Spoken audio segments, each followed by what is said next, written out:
Oh, welcome back. This is the continuation video of the unboxing. This is the unboxing of the Join radio for 2012-2015 Honda CR-V, and I'm going to do the installation of it. It's pretty straightforward. Car seems pretty easy to take apart. First, I'm going to start with these vents. A little tug here, take them out. It's really easy. We're going to be taking these vent parts off and be adding, hooking them to the new radio using these little clips here. They'll pop off, and this section will come off. First one came off pretty easy. Just a little pry tool. It's good for not scratching the plastic. Hear it pop. It comes off. Same thing on this vent, will do the same thing. There's two 8mm bolts. Both with Phillips heads on them as well. I'm going to use the 8mm before I get too far. It is good to know if you have the radio code for the radio. This is a newer vehicle to us, so I'm not sure if we have it. The way to actually get into these radios, I believe, if you do need the code, you have to call up and verify your VIN number and your radio code. So it's a kind of a hassle, I think. 8mm down here. Let me see if we get a light. So 8mm there, 8mm there. That's what I'm taking off next.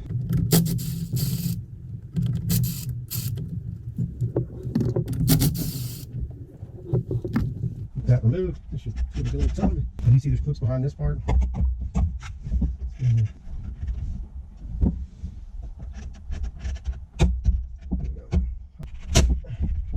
we go. See a little tug. It's tight. First time I've been taken out. So unclip the harness in the back of the hazard light that's kind of holding it out of place. We will be removing that. The wires are tight. I'm going to start unclipping wires, cables.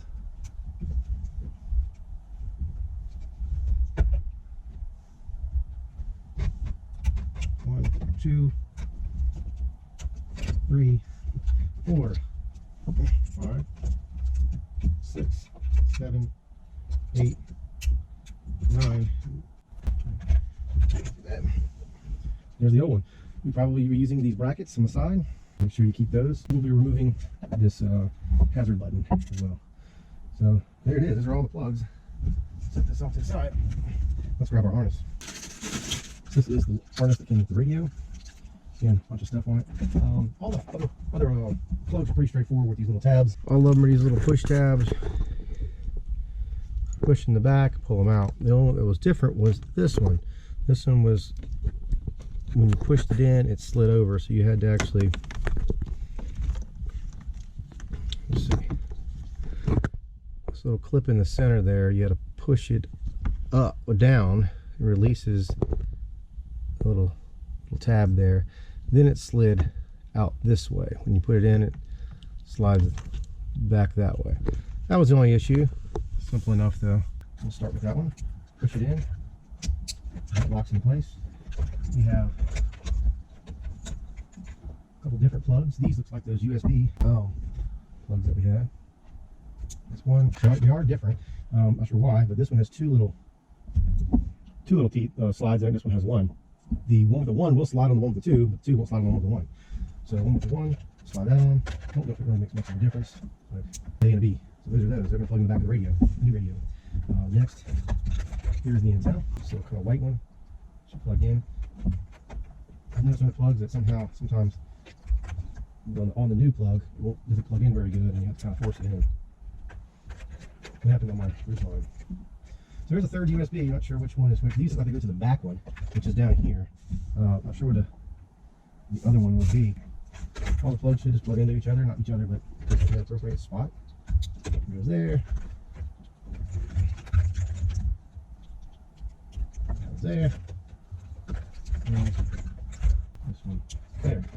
This, I believe, is HDMI. And on the Hondas, they have that car link, and then an HDMI cable inside the center console that allows you to hook that up. We'll use the brackets to mount this up, plug everything in, verify it works. But that's really, for the most part, all that's needed for it. On the radio bracket itself, these are 8mm as well. 3 on each side, and there's 2 Phillips heads holding on to the front face. So we'll do the 8mm first. If this goes in this easy, I'll be very impressed. So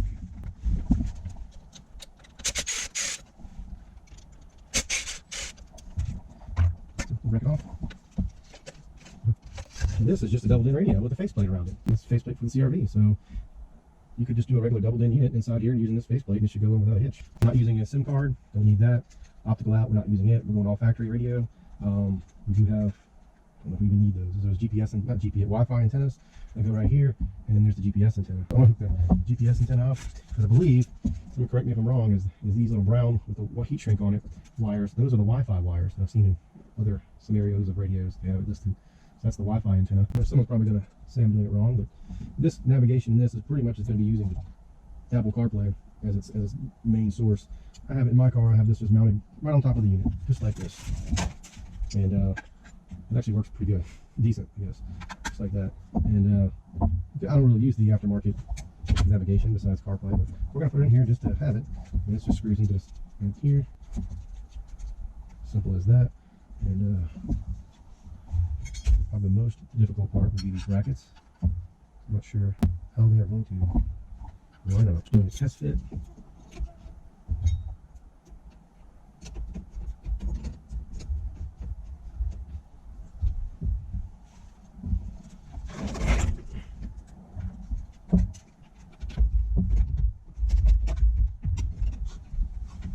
It uses these clips, but I'm going to have to be careful because we don't have any screen protector on this. I can peel a sticker. How this is going to connect. So we know this is the upside for two reasons. One, I guess letters are up, but also on this plug, there's a little notch right here on the plug, and there's a notch spot that plugs into the back of the screen. And this is your typical hard drive IDE cable that you use in typical older computers back in the day, ribbon cables. So if we needed to extend it or get a new one, you can always do that. I'm not going to plug it in at the moment.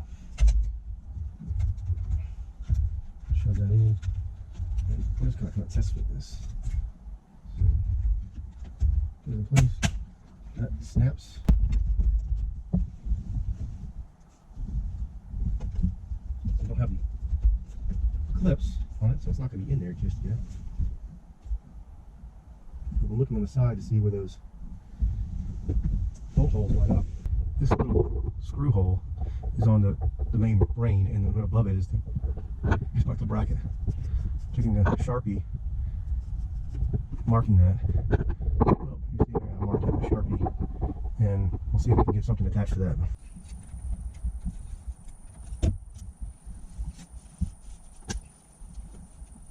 Without pulling on the main unit, we crack the screen and pushing from the back side up to release those tabs.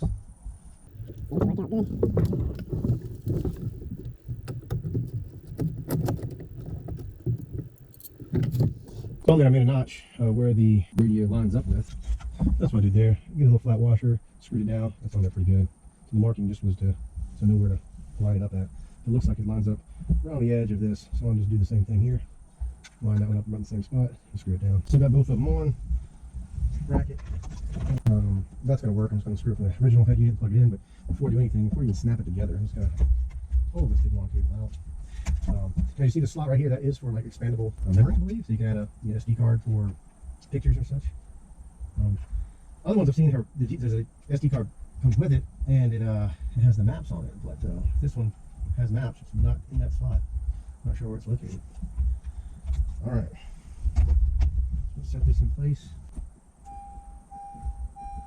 Alright, we got power. Remove the screws out of that. Put it back in there. That looks pretty good. Using the same screws. Put it back in the screw holes. That could be better. That's not really lined up great.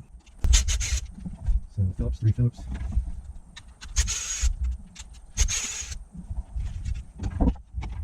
There's tabs. There's one. And there's two. There's the ring. And this side will be. You can use the original screws that came with. That came with the So didn't look too shabby. You might want to steal one of those from this guy. These two. Steal those two to put here and here. Get a flathead screwdriver. Or... You forgot the problem. So on the radio it has an amp turn on lead, which is here. It's teed off on this harness to go to here in this connector, but this orange wire goes nowhere. It's empty. So after digging around, there's a red wire in this harness, pin I think 21 in the factory harness, and that will need to connect to this wire here for amp control to turn on for sound. They didn't have that wired up previously. Figure that out. There is a setting on the radio to turn on amp, so you have to turn that on before this even gets power. So I'm going to go and splice into this wire and have an amp turn on. I'm not going to cut it. I'm going to splice. I don't want to. If I ever want to put the factory radio back in, I want to be able to do that. All right.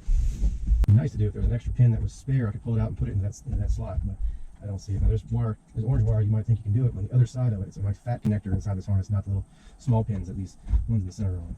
So, and out.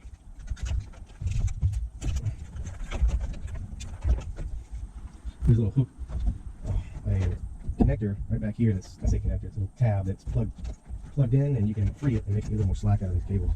So I'm just going to lightly score this tape so I can peel it back. So there's a little bitty red wire right here. This is the culprit. So I'm going to lightly take these things, not cut it, gently put it on the insulation, grab it and peel it back. Exposing wire. Got some wire right there. I'm taking a piece of wire, solder it to it.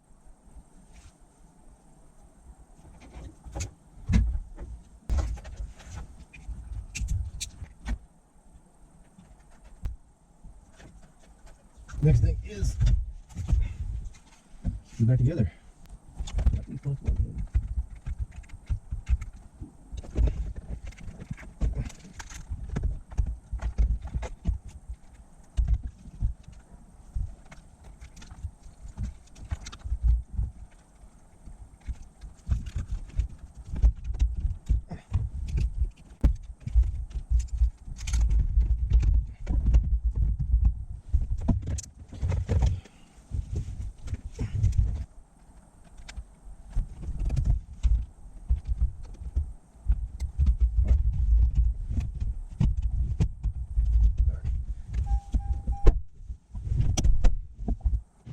Alright, so figure out the CarPlay thing. It is a app on here called CarLink, and it pulls up your CarPlay. So what you gotta do, and there you go. I'm gonna button it up, put it back together, snap it together, and I think I'll finish up this video. If you have any comments, leave them below. And thanks for watching, guys. I'm gonna probably put on a time lapse and finish out the video. Thanks a lot.